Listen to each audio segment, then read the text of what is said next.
प्रिय दर्शकगण, सादर नमस्ते। आज हम जीवनी चालीसा के 15वें पात्र पर विचार करेंगे। पात्र एक बहुत बड़े महापुरुष हैं, एक युगांतरकारी महापुरुष हैं, महात्मा बुद्ध। अनुमान है कि ये 563 ईसा पूर्व में इनका जन्म हुआ, लगभग 2500 साल, 2550, 2600 साल पहले। और इनका जन्म कपिलवस्तु, जो आजकल नेपाल में है, राजा शुद्धोधन के यहाँ इनका जन्म हुआ। और इनका नाम बचपन का सिद्धार्थ था, सिद्धार्थ। और गौतम इनका गोत्र है, गोत्र था। तो जब ये इनको ज्ञान हो गया तो तब इनका नाम गौतम बुद्ध पड़ गया। गौतम तो इनका गोत्र था और बुद्ध इनको वैसे कहने लगे। महर्षि वेदव्यास के पश्चात, महाभारत के पश्चात, जो हम 5000 साल पहले मानते हैं, और ये 2500 साल पहले हुए, इस 2500 साल का जो कालखंड है बिल्कुल अंधेरा युग है। इसमें कुछ किसी महापुरुष का पता नहीं चलता। एक दो वाम मार्गियों का पता चलता है कि जो नास्तिक लोग थे, जो परमात्मा को ही नहीं मानते थे, अपने आप वेद का प्रभाव नहीं रहा कुछ।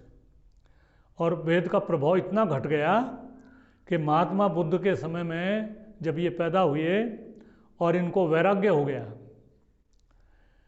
ये आपने सुन रखा होगा कि ये जब घर पर थे तो इनका प्रवृत्ति प्रकृति देख करके, वैसे तो कहते हैं ज्योतिषी ने बता दिया, लेकिन ज्योतिषी तो, मैं तो इस ज्योतिष को मानता नहीं हूँ।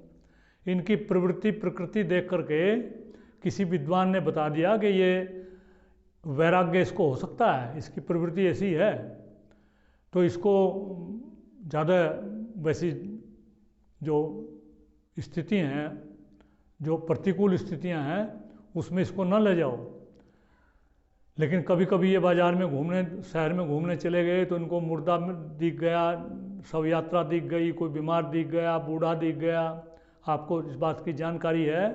तो इन्होंने सारथी से पूछा कि ये कौन है, कि ये तो मरीज है, कि मुझे भी मरीज होना होगा, आपको भी होना पड़ेगा।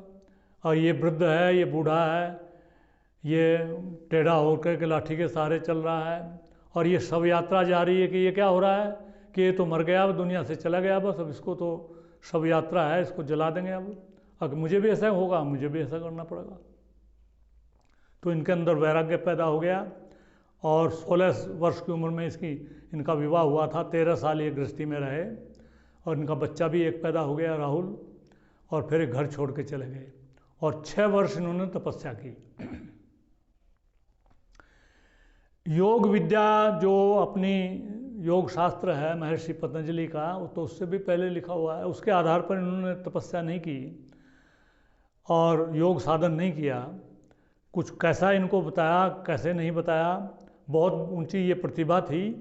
इनको अचानक इस प्रकार का ज्ञान हो गया कि इन्होंने बहुत बड़ी रचना कर दी। और परमात्मा को, आत्मा को न मानते हुए बहुत बड़े इन्होंने ग्रंथों की रचना भी कर दी और उपदेश देना भी प्रारंभ कर दिया। तो इस प्रकार से ये बुद्ध धर्म अलग से चल गया और पूरे देश में आगे अशोक राजा, पिछले उसमें क्रमिका में बताया था कि अशोक राजा चंद्रगुप्त का पौत्र हुआ और उसने पूरे देश में और पूरी दुनिया में बौद्ध धर्म का प्रचार प्रसार किया। आज इनके मानने वाले भारत में तो शंकराचार्य ने बहुत कम कर दिए, लेकिन भारत में तो बहुत ही थोड़े हैं। लेकिन बाहर पूरी दुनिया में, इधर दक्षिण पूर्वी एशिया में, चीन में, जापान में, मंगोलिया में लगभग 50 करोड़ इनके मानने वाले अनुयायी इनके हैं। और बुद्ध धर्म का, महात्मा बुद्ध का पूरे विश्व के इतिहास में भी बहुत बड़ा योगदान है। और यद्यपि ये धर्म कुछ हिंदू धर्म से अलग नहीं है, जो सनातन धर्म अपना है, अपने उसमें इनको अवतार के रूप में भी मान लिया, इनको अवतार भी मान लिया। और कहीं कहीं मंदिरों में इनकी मूर्तियां भी लगी हुई हैं। आप बिरला मंदिर में दिल्ली जाएं तो महात्मा बुद्ध का भी मंदिर अलग से है। तो कुछ ज़्यादा अंतर नहीं है, ये कि सनातन धर्म की शाखा है, लेकिन एक अलग इन्होंने विचार दिया और अलग ढंग से लोगों को परमात्मा के बारे में, आत्मा के बारे में सोचने का इन्होंने अवसर दिया। तो इस प्रकार से बहुत बड़े महापुरुष हुए हैं। यद्यपि इन्होंने अहिंसा का अतिरेक किया और इनके मानने वाले हैं राजा, आगे अफ़गानिस्तान पर भी इनका बहुत प्रभाव हो गया, बौद्ध धर्म फैल गया और अहिंसा की अतिरेक के कारण से भारत को बहुत हानि भी हुई। लेकिन इस महापुरुष का योगदान, तो भारत तो ऐसी भूमि है कि यहाँ सबको स्वीकार किया जाता है। यहाँ तो ऐसों को भी स्वीकार किया जाता है जो आत्मा को भी नहीं, परमात्मा को भी नहीं मानते। चारवाक को, उसको भी ऋषि कहा जाता है। यावत जीवे सुखम जीवेत ऋणम कृत्वा घृतम पिबेत, जब तक जियो सुख से जियो और चाहे कर्जा लेना पड़ो अपना मौज मस्ती करो, ऐसा मान्यता। उसको भी ऋषि कहा जाता है। चारवाक को, चारवाक उनको भी स्वीकार किया जाता है। इनको भी स्वीकार किया और इनको तो इतना स्वीकार करा कि इनको अवतार भी मान लिया। तो सोई पड़ी हुई भारत की जो जनता थी, जो वेद से विमुख हो चुकी थी, उसको जैसे कैसे जिसी प्रकार से करुणा का, अहिंसा का बौद्ध धर्म के माध्यम से महर्षि ने, महात्मा बुद्ध ने उपदेश दिया और एक बार फिर धर्म की दृष्टि से लोगों को जगाया। कालांतर में फिर शंकराचार्य ने फिर वैदिक धर्म का यहाँ पर दोबारा प्रभाव भारत पर, पूरे भारत पर कर दिया।